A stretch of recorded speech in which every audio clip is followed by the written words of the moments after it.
building this entire pipeline to get the data out, get it into a format that the LLM can actually use. Okay. So first, let's talk about the data. So we have 2,265 publicly released experiments in the system. And so one of our first questions was, how will we export the experiment data and process and import it into a RAG model? And so we went through quite a few discussions, and we ended up deciding that we would use a JSON format for this. And JSON stands for JavaScript Object Notation. These are lightweight, human-readable text files, and they're used to store and exchange structured data between computer systems. They're very common. They're used by a lot of resources. And so we thought this would probably be the best way to organize this data so that we can try to keep track of what's going on. Okay? Now, I say human-readable. You can read this, but it doesn't make sense if you're looking at it like this. Okay? So to kind of make it sense, I put it into a JSON reader that will let us show you the organization, how we decided. So these are very organized sections. So what we did was we decided to break up this JSON file into 4 sections. So the experiment section describes the experiment, the information about it. The center section describes the center that did the work. The metadata is all of the metadata, the strains, any of the experimental conditions, all that information.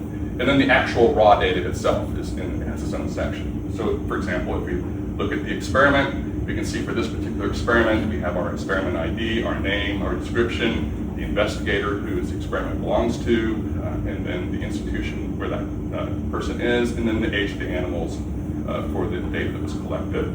If we look at the center, this is University of California, Davis, and that's the core. Then the metadata, what we did was we brought this down into, because you have to remember when we first did this, we were very persistent about collecting this metadata. And so this is part of why we wanted to do this now. So for the metadata section, we have a section for strains, a section of the catalog items, a section of the experimental conditions or factors, the assays, the phenotype assays that data was collected on, and then if there was mammalian phenotype terms associated with this, then that section was there.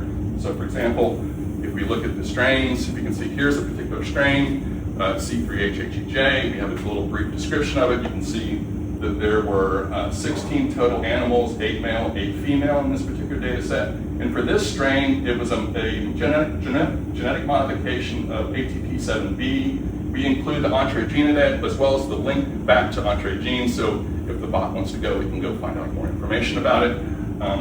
And then what the allele type, so in this case it was point mutations on both alleles. Okay. For the catalog items, it's just very simple. It's the test number, and what the test name is, and the test description. For the experimental factors, this is everything that was collected as far as how it was done. So for example, I'm showing you the mouse diet, and in this particular experiment, you can see down here there were two mouse diets, and I have information about those diets. So for example, here's the lab diet 501, here's the description of different proteins and fat that are in that. And then we have for the research diets, it's 34% fat, 60% kilocalories coming from fat. So we have this information kind of captured. And then the phenotype assays, so for example, this was the cholesterol, LDL, VLDL. It's a numerical and it had an inch unit of symbol and those kinds of information. And then we have the actual, here's the mammalian phenotype terms, and we include links to the original mammalian phenotype terms so that if we needed to, we could have the bot go out and grab that information. And then for the actual data, we have the numerical values for all these different things. So here we can see this was this animal, the experimental factors. So here was, this animal was on lab diet 505, it was fed, it was an experimental group, and it was plasma, and fast duration was 0 hours, and then for plasma glycerol, this was the value and so forth. And so we have all the data in there like that. All right. So we export all that out as JSON files. Now the problem that we have is that these are deeply nested biological experiments, and LLMs don't handle nested stuff very well. So it's basically big flat tables that they like. Okay. So now we have to convert this thing into a format that the RAG model will be able to read and understand. Okay. So what we do is we do this normalization routine where we then flatten this thing out and then put it into a local SQL database. Okay. And then from there we generate a corpus, which is what the RAG model will be based on, textual. And then we have to convert that text into a vector. And and then store that vector, and that's what the LLM actually looks for when it's looking for similarity searches in context. Okay. So this was actually quite interesting. So on the normalization, it was very time consuming. So we converted these nested JSON into relational tables with consistent keys so that we make sure that we don't lose any connections between the various pieces of information.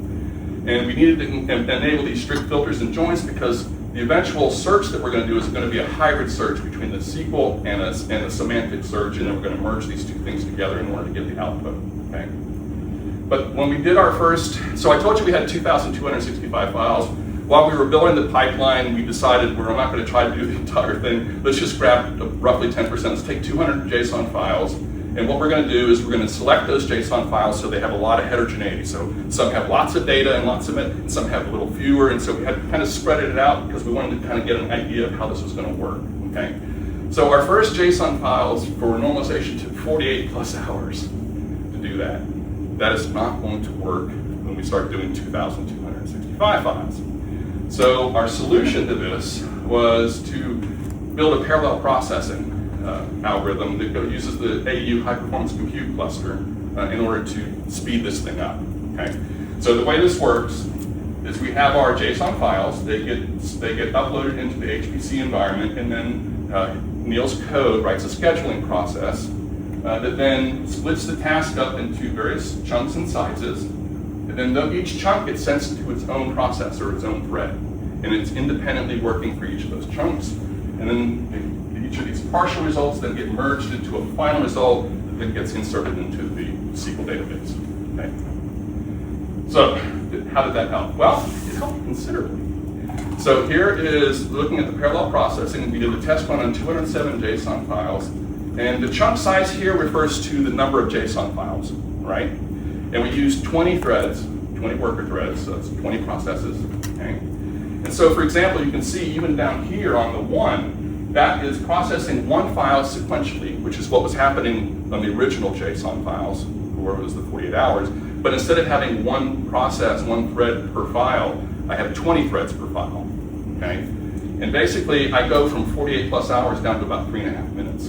So it's right just there, it's a huge boost. And so the next obvious question is, what's the optimum chunk size that we need to do in order to maximize our speed and get things moving? And so Neil went in and he did 1, 2, 4, 8, 16, 20, 30, and 40 files at a time with 20 processors working in that. And you can see our best time is just a little under 2 minutes for 20 files at a time.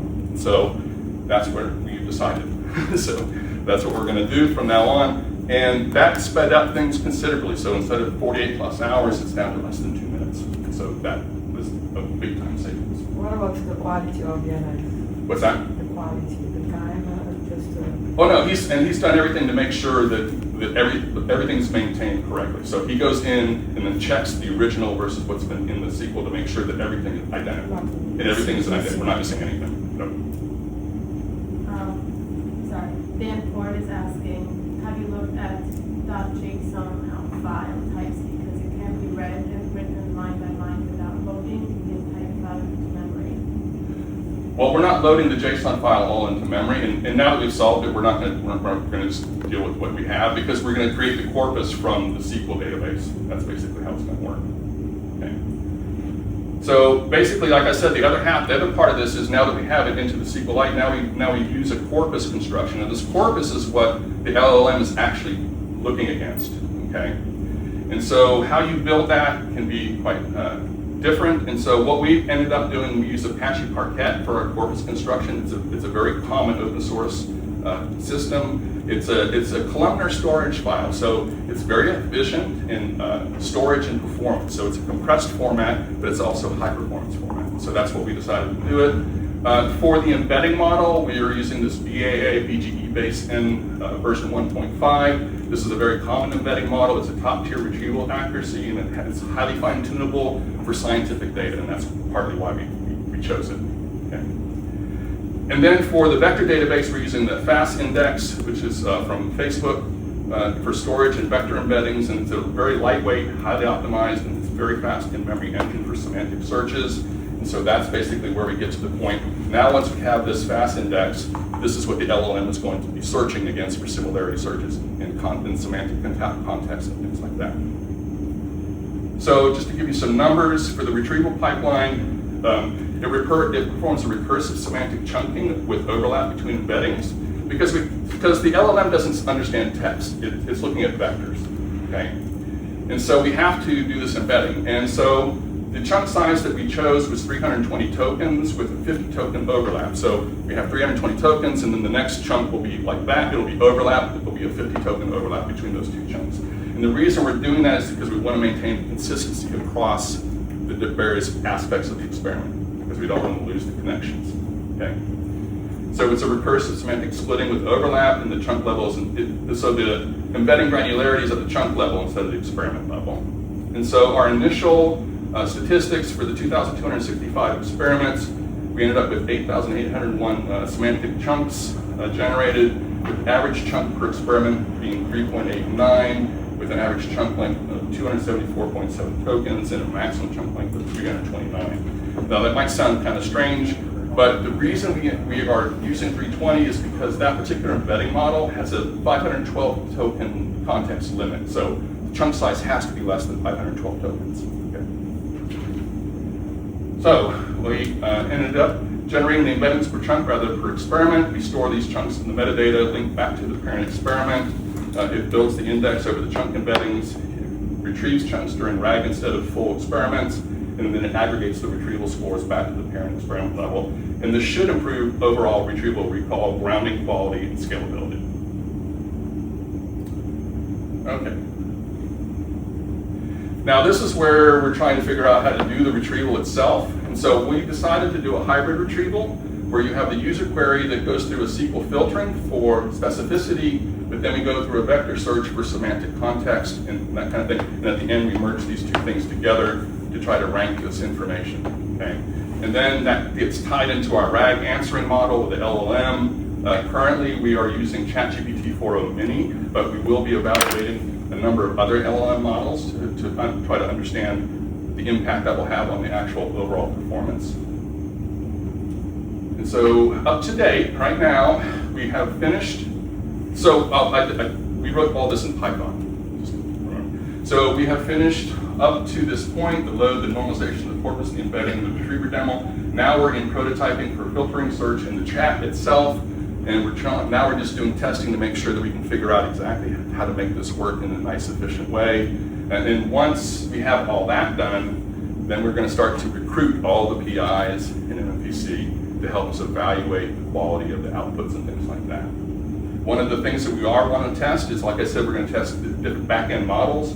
Right now, like I said, we're using ChatGPT 4o Mini, but we'd like to investigate ChatGPT 5.5 because that is actually a nice reasoning model, but it's a commercial resource, so it requires an API key and money in order to run. It's not too bad, if I remember correctly, it's about $4 per million tokens, so I think that would probably be fine. Gwen is a model that's very good at other languages. So we were thinking, if you're outside the United States, maybe it might be worth trying this. Mistral is a reasoning model. Llama is also a regular model in Gemma, but those three things are open source. So we have the potential to now put them on a local system internal to AU, which doesn't require API keys and money. So we wanted to evaluate how well those are.